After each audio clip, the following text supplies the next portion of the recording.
Dans un contexte marqué par la persistance de la malnutrition, tant au niveau de la région du Sud-Ouest qu'au niveau national, la farine améliorée se présente comme une solution endogène qui permet non seulement de prévenir, mais de lutter contre la malnutrition chez les enfants de 6 à 59 mois, mais aussi au niveau des autres groupes cibles vulnérables, tels que les femmes enceintes, les femmes allaitantes et les personnes âgées. La farine améliorée est obtenue à partir d'un mélange de plusieurs ingrédients. Il s'agit des céréales telles que le maïs ou le petit mil, les oléagineux tels que l'arachide et le sésame, et les légumineuses telles que le niébé et le soja. Il y a plusieurs étapes clés pour produire la farine améliorée. Chacun des ingrédients tels que le maïs, le soja, l'arachide doivent être bien triés, lavés, séchés et torréfiés. Après la torréfaction, les ingrédients sont mélangés selon la formule 8-2-1, puis stockés dans des bidons de 20 litres et moulus au fur et à mesure.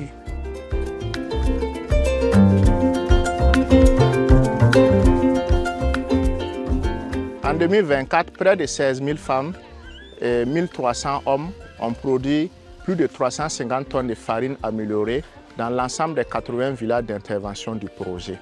Pour évaluer l'impact de l'activité, le projet suit annuellement 2 indicateurs. Il s'agit de la diversité alimentaire chez les femmes en âge de procréer et de la diversité alimentaire chez les enfants de 6 à 23 mois. Les résultats ont montré que la farine améliorée et précuite impacte significativement la diversité alimentaire.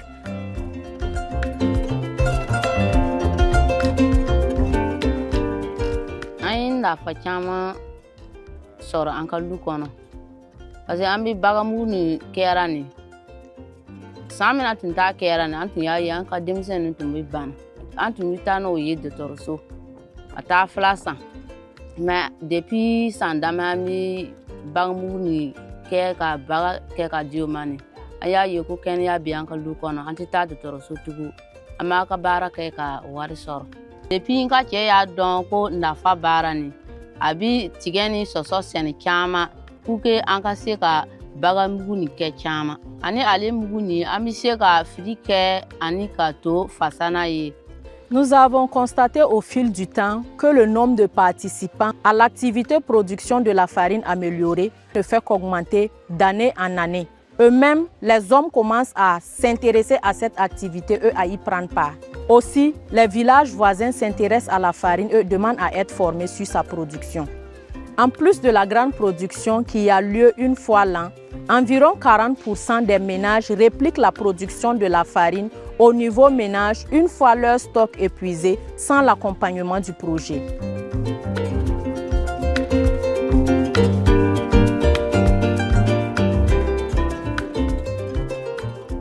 L'intervention est durable grâce aux bienfaits visibles de la farine sur la santé des bénéficiaires.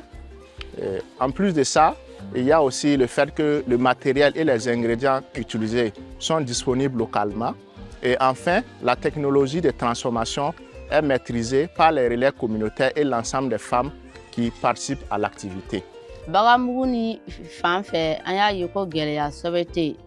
Parce que ami femi kakanga keni bagamugu yeni abe an fe yan yoro na ne yere ba dilana ye mais mi kera geleya yeni ale lo kera sanji ko ni ni sama nye samena ni e suma anti suma soro adilana ye. L'initiative peut être répliquée dans bien d'autres régions. Il suffit seulement de mettre l'accent sur les ingrédients qui sont disponibles localement. Les régions où par exemple le maïs est moins cultivé par rapport au petit mil, il suffit seulement de remplacer le maïs par le petit mil. L'intégration de cette approche dans la stratégie Ange Gaspard de la direction de la nutrition est une porte ouverte pour la mise à l'échelle de cette initiative sur l'ensemble des autres régions du pays.